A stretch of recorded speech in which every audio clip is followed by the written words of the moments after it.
Supreme Court ने Supreme Court review of judgements and order Act कलअदम करार दिया है। आपको अपडेट कर रहे हैं अहम खबर के हवाले से। सुप्रीम कोर्ट ने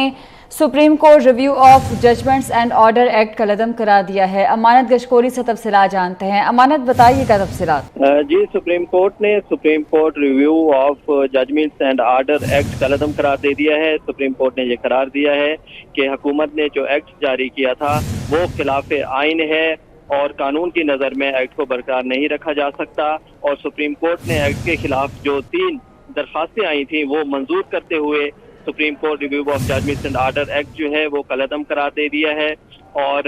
सुप्रीम कोर्ट के 3 रुकनी बेंच ने यह मुतफिका फैसला जारी किया है। चीफ जस्टिस पाकिस्तान उमर अता बंदियाल ने यह फैसला पढ़कर सुनाया जो कि 19 जून को महफूज किया गया था, जबकि जस्टिस मुनीब अख्तर और जस्टिस इजाजुल हसन भी इस 3 रुकनी बेंच का हिस्सा थे। और जस्टिस मुनीब अख्तर ने इस फैसले में इजाफी नोट भी तहरीर किया है। और चीफ जस्टिस पाकिस्तान ने फैसला पढ़कर सुनाया तो ये बताया कि जो तफसीली वजूहात हैं वो बाद में जारी की जाएंगी, लेकिन मुख्तसर फैसले में सुप्रीम कोर्ट ने यह एक्ट उड़ा दिया है, इसको कलअदम करार दे दिया गया है। इस एक्ट के मुताबिक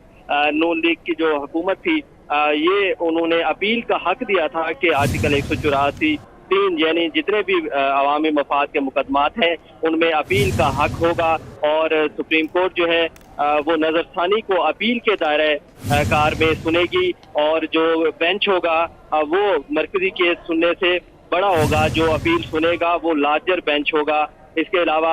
इसमें यह भी कहा गया था कि इस एक्ट का जो इतलाक है वो माजी के फैसलों पर भी होगा। माजी में सुप्रीम कोर्ट ने जितने आज खुद नोटिस लिए हैं या जो फैसले दिए गए हैं उन पर भी नजरसानी हो सकेगी। तो ये एक्ट इसलिए लाया गया था कि सुप्रीम कोर्ट के जितने भी फैसले हैं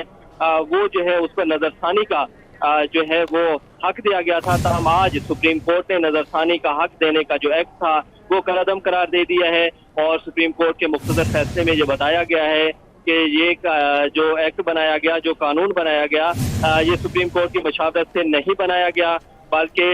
इसके लिए आईनी तरमीम जो है वो लाजमी थी। लेकिन हुकूमत ने आईनी तरमीम के बगैर ये एक्ट जो है वो पास किया, इसलिए इस एक्ट को बरकरार नहीं रखा जा सकता। तो सुप्रीम कोर्ट ने Supreme Court review of orders and judgments act जो है उसको कलअदम करार दे दिया है और मुख्तसर फैसला आज सुनाया गया है। तफसीली वजूहात जो है वो कुछ देर बाद जारी की जाएंगी। अमानत गशकोरी, इख्तिलाफी नोट जो जारी किया गया है उसमें क्या तहरीर किया गया, उस हवाले से कोई खबर है? जी, ये फैसला जो है तीनों जजेस ने मुतफिका तौर पर दिया है। एक्ट को कलअदम करार देने का जो फैसला है 3 रुकनी बेंच का मुतफिका है। ताहम जस्टिस मुनीब अख्तर जो कि इस 3 रुकनी बेंच का हिस्सा है उन्होंने इजाफी नोट इसमें तहरीर किया है। इख्तिलाफी नोट उन्होंने नहीं लिखा बल्कि ये इजाफी नोट है जो कि तहरीर किया गया है जस्टिस मुनीब अख्तर की जानिब से। क्योंकि अभी जो है वो रिटन जो तहरीरी फैसला है वो जारी नहीं किया गया। तहरीरी फैसला आने के बाद जो है जस्टिस मुनीब अख्तर का इजाफी नोट भी जारी किया जाएगा जो कि उस फैसले का हिस्सा होगा। ताहम वो इजाफी नोट है जिसमें जस्टिस मुनीब अख्तर ने अपनी राय जो है वो दी है। लेकिन एक्ट को कलअदम करार देने के हवाले से तीनों जजेस ने मुतफिका फैसला दिया है कि ये हुकूमत ने जो एक्ट बनाया था वो आइन से मुतसादिम है और सुप्रीम कोर्ट ने एक्ट को कलअदम करार दे दिया है। जस्टिस मुनीब अख्तर का इजाफी नोट है जिसमें इजाफी वजूहात जो है वो बयान की जाएंगी। ताहम अभी वो इजाफी नोट और जो तहरीरी फैसला है वो जारी नहीं किया गया। अभी मुख्तसर फैसला चीफ जस्टिस पाकिस्तान ने पढ़कर सुनाया जिसके बाद तफसीली वजूहात जो है वो बाद में जारी की जाएंगी। हुकूमत ने बिल पहले जो है पास किया था, उसके बाद कानून बनाया गया और सदर मुमलिकत ने 26 मई को इस एक्ट पर दस्तखत किए थे, जिसके बाद 29 मई से इस एक्ट का इतलाक हो गया था। और लेकिन इस एक्ट के खिलाफ फिर 3 दरखास्तें आई थी जिनमें एडवोकेट जमान वर्दिक, गुलाम मोहिउद्दीन और एडवोकेट हनीफ राही ने दरखास्तें दायर की थी। और सुप्रीम कोर्ट से यह इस्तदा की गई थी कि हुकूमत ने Supreme Court review of judgements and order act जो बनाया है वो खिलाफ आइन है और हुकूमत ने नजरसानी का जो हक दिया है वो सुप्रीम कोर्ट से मशावरत के बगैर जो है दिया गया है, इसलिए इस एक्ट को कलअदम करार दिया जाए। तो इसको सुप्रीम कोर्ट ने तीनों दरखास्तों को समाअत के लिए मुकर्रर किया था और 7 जून को पहली समाअत हुई थी। इसके बाद 6 टोटल समाअतें जो हैं इस एक्ट के खिलाफ दरखास्तों पर हुई थी जिसमें अटॉर्नी जनरल हुकूमत की जानिब से पेश हुए थे और अटॉर्नी जनरल ने मौक़िफ़ अख्तियार किया था कि जो एक्ट बनाया गया है। अमानत गशकोरी, आप हमारे साथ ही रहिएगा, इस हवाले से मजीद भी जानेंगे। सीनियर तर्जमाकार नवीद चौधरी साहब हमारे साथ मौजूद हैं। सर, बहुत शुक्रिया आपके वक्त का। देखिए, ये बहुत सारे जो हल्के हैं قانونی حلقے وہ یہ بتا رہے تھے کہ اسمبلی کی مدت ختم ہونے کے بعد سپریم کورٹ آف پاکستان کا جو ہم خیال بینچ ہے وہ کچھ ایسے فیصلے دے گا جو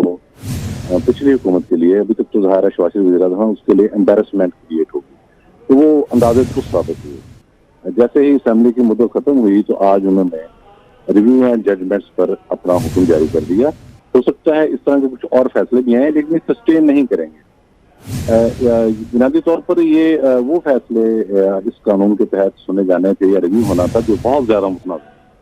جن میں جہانگیر ترین کا کیس ہے، جس میں سابق وزیر اعظم نواز شریف کا کیس ہے، جو ظاہر ہے جس طرح سے بنا اب تو بالکل روز روشن کی طرح سے یہاں ہے کہ کس طریقے سے اس کو مینیج کیا گیا، وکیلوں سے فیصلے لکھوا کر ججوں کو دیے گئے اور جج کیسے استعمال ہوئے، اور پچھلے 16 ماہ کے دوران آپ نے دیکھا ہے جس طرح سے جوڈیشری نے جو فیصلے دیے وہ سارے کے سارے متنازع ہو گئے، اور پارلیمنٹ نے کچھ اور کیا یا نہیں کیا، انہوں نے اس سپریم کورٹ کو جو بندیال صاحب کی سربراہی میں ہے بہت ٹف ٹائم دیا، اتنا ٹف ٹائم دیا کہ بعض مواقع پر یہ بھی کہا گیا کہ چیف جسٹس کو پارلیمنٹ میں بھی طلب کر لیا جائے گا، یہ نوبت شاید آ بھی جاتی لیکن عدلیہ خود جو ہے پھر وہ ریسٹین کرتی رہی، پیچھے ہٹتی رہی۔ اگلے سمراٹ ہم خیال بینچ، تو جیسے ہی قومی اسمبلی کی مدت ختم ہوئی، اسمبلی تحلیل ہوئی، کابینہ تحلیل ہوئی، تو انہوں نے یہ فیصلہ سنا دیا۔ اس طرح کے ممکن ہے کچھ فیصلے اور بھی ہیں، لیکن بطور طالب علم میں سمجھتا ہوں کہ ظاہر ہے ان فیصلوں میں بہت زیادہ کمزوریاں ہیں، اور یہ پرسن اسپیسیفک سے پہلے بھی کچھ شخصیات کو نشانہ بنانے کے لیے یہ فیصلے کیے گئے تھے، اور ہمیں بالکل کلیئر پتہ ہے کہ یہ کون کروا رہا تھا۔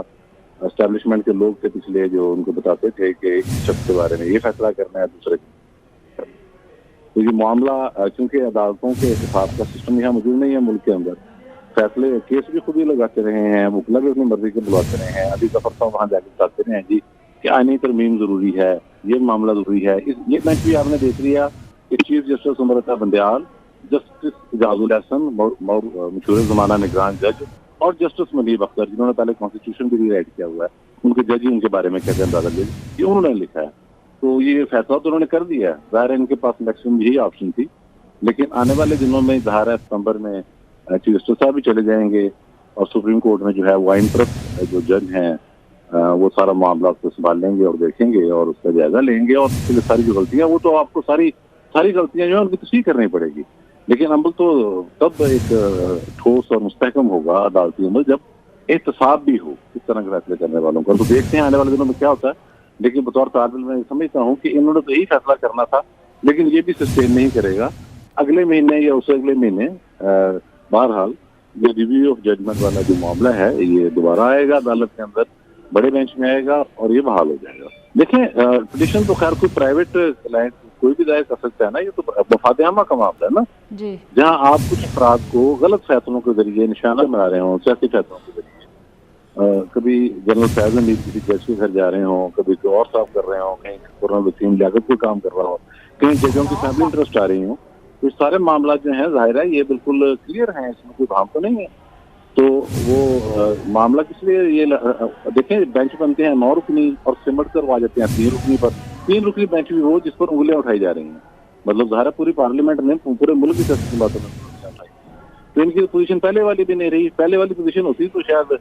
پی ٹی اے کے چیئرمین جیل جاتے ہی فن باہر آ جاتے، ان کو بھی 4-5 دن ہو گئے ہیں اور مزید مقدمات بھی بڑھ رہے ہیں، تو یہ کوششیں ہیں اس قسم کی، تو اس سے ملک میں جو بہت بڑا بحران پیدا نہیں ہوگا، ایک فیصلہ آیا ہے اور فیصلہ ظاہر ہے یہ چیلنج ہوگا، اور 1-1.5 مہینے کے اندر چیلنج ہوگا، اور اس کے بعد ایک بڑا بینچ بیٹھے گا اور وہ اس کا آئین کے مطابق فیصلہ کر دے گا۔